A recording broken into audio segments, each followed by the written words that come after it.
Welcome to qnawire. Okay, so for this problem, we want to draw a free body diagram for a ball that is hanging from a string in two cases.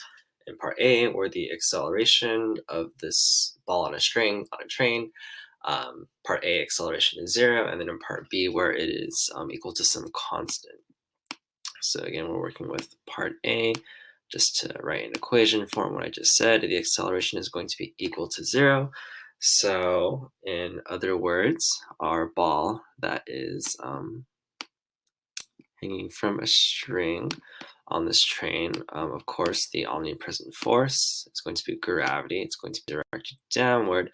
However, the ball is just sitting there hanging from the string. It's not going anywhere. So we know that the total net force is going to have to be equal to 0.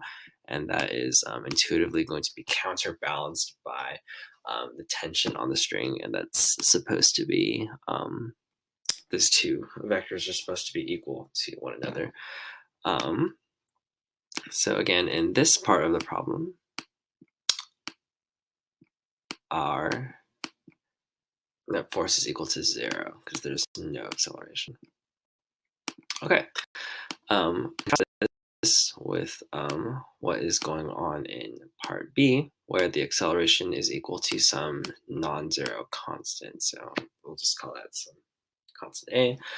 So we have the same picture where the ball is hanging from a string. Gravity is still present. Oh, sorry.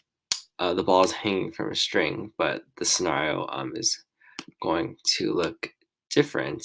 So what we need now is for the ball to have no acceleration in the vertical direction because it's not flying up or downward, but we do require that the travel be accelerating at a constant rate to the east. So in other words, the